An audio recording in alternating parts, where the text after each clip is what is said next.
Have you ever struggled to make lips look truly realistic or wondered how to capture the wet, glossy texture of the tongue? In this tutorial, I'll take you step by step through the process of drawing hyperrealistic lips and tongue.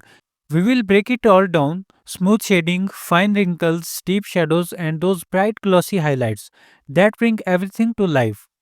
Whether you are a beginner or experienced artist, you will learn powerful techniques to take your drawings to the next level.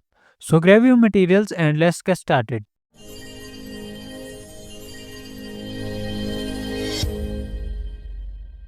So as always, I have already drawn the outlines. I won't be covering that in this video since it can make videos unnecessarily long. To start, first take your charcoal pencil and carefully mark the darkest areas beneath the upper lip and around the teeth. These deep shadows are essential for defining the shape and structure of the mouth, adding depth and contrast. Once the darkest areas are in place, use a small hard brush to blend the charcoal smoothly, ensuring a natural transition between tones. As you blend, be sure to remove any excess powder to keep the shading clean and precise. Next, it is time to lay foundation layer of the upper lip. Using a medium sized brush, dip it into the charcoal powder and apply a smooth base layer onto the paper. This step is crucial for creating a soft even gradient that will support the finer details later. Pay close attention to the distribution of charcoal. Apply more powder in the darker shadowed areas to create depth, while using a lighter touch in the highlights to maintain contrast. Once the base layer is applied, lightly mark the wrinkles on the shaded areas using soft controlled strokes. These wrinkles add texture and realism, making the lips appear more natural. After marking them, gently smudge the shading together to soften the lines, ensuring that the wrinkles blend seamlessly into the base layer. To enhance the depth even further, gradually extend the wrinkles, layering darker tones where needed. This step adds more dimension, making the lips look more three-dimensional and lifelike. Now let's move on to the other side. This time I switch up the approach by first drawing the wrinkles with charcoal pencil before applying the base shade. This allows me to preserve the texture before layering the darker tones. After drawing the wrinkles, I use a large makeup brush to apply charcoal powder evenly over the lip. This technique helps to create a smooth and soft gradient while keeping the texture intact. Then using a medium sized brush, I carefully add darker portions to build depth, making sure to blend them naturally. You will notice that I have left the upper part of the lip lighter. This is intentional. By keeping this area less shaded, I can easily add bright highlights later, which will enhance the shine and bring the lips to life. After shading the upper lip, I move on to shading the skin around the upper lip. While this step isn't absolutely necessary for this drawing, it helps to enhance the overall look and make the piece more visually appealing. To achieve a smooth and even tone, I use a soft brush and carefully blend the charcoal. Next, I take my Mono Zero eraser to lift highlights in key areas. Observing the brightest spots in the reference photo, I gently erase portions of the charcoal to recreate those natural light reflections. To further refine the texture, I use an HB pencil to add depth around the wrinkles where needed, making the details stand out more. Now I experiment with pencil eraser to achieve the same effect as the Mono Zero eraser.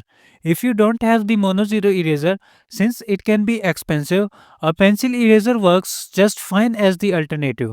It may not be as precise, but with careful control, you can still lift highlights effectively.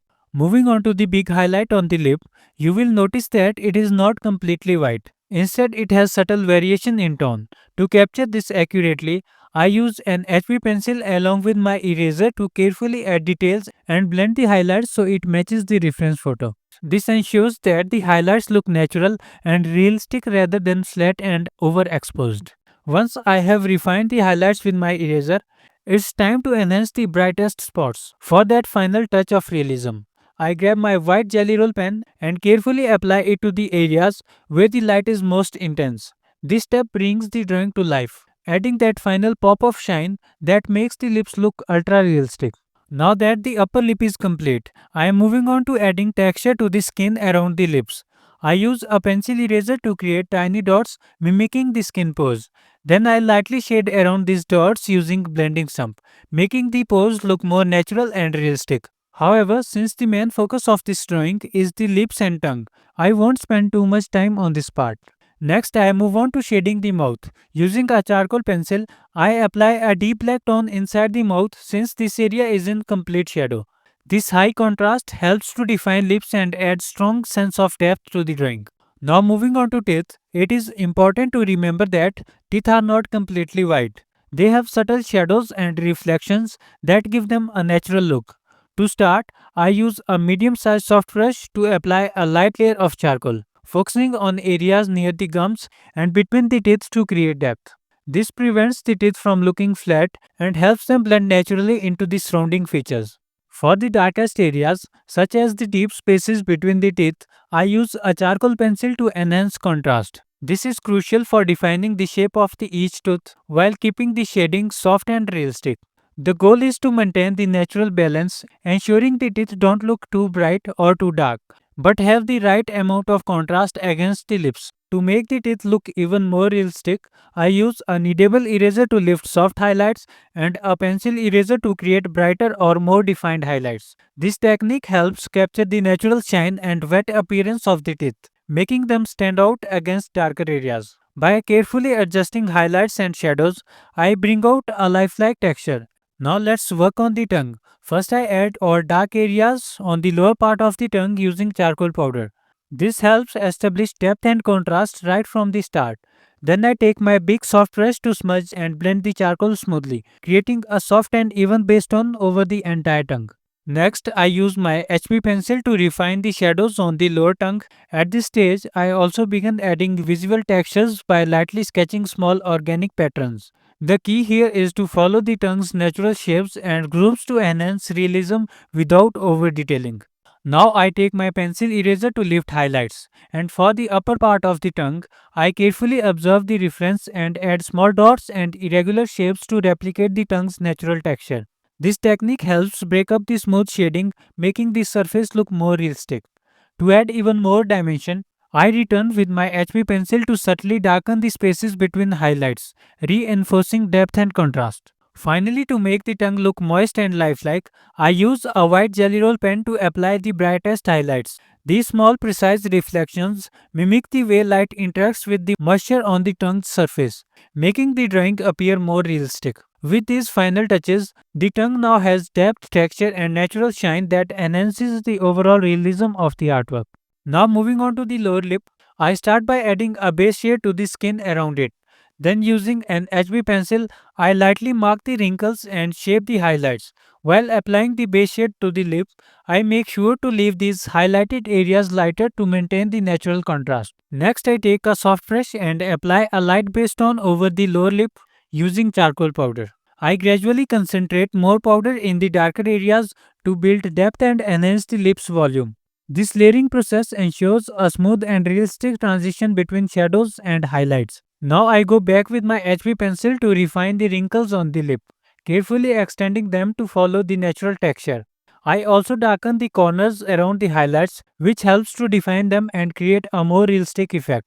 This subtle contrast makes the lip appear fuller and three-dimensional. To bring in highlights, I first use a kneadable eraser to lift soft highlights on the lightly shaded areas of the lip. Then for the brightest highlights, I switch to sharp tip pencil eraser to make them pop. These highlights capture the light reflecting off the lip's surface, adding realism and dimension. As a final touch, I use my white jelly roll pen to add extra bright light reflections. This step enhances the glossy appearance of the lips, making them look moist and lifelike. After that, I will add texture to the skin using same technique, adding dots with pencil eraser and smudging the shades around them with blending stump. This helps create natural look of pores and subtle skin texture. Now for the darker areas below the lower lip, I take a sharp pencil eraser and flick it lightly to create the illusion of fine facial hair. This adds an extra level of detail, making the skin look more natural. By layering charcoal and graphite, refining the details, and adding those sharp highlights, we have brought these lips and tongue to life. I hope you found these techniques helpful.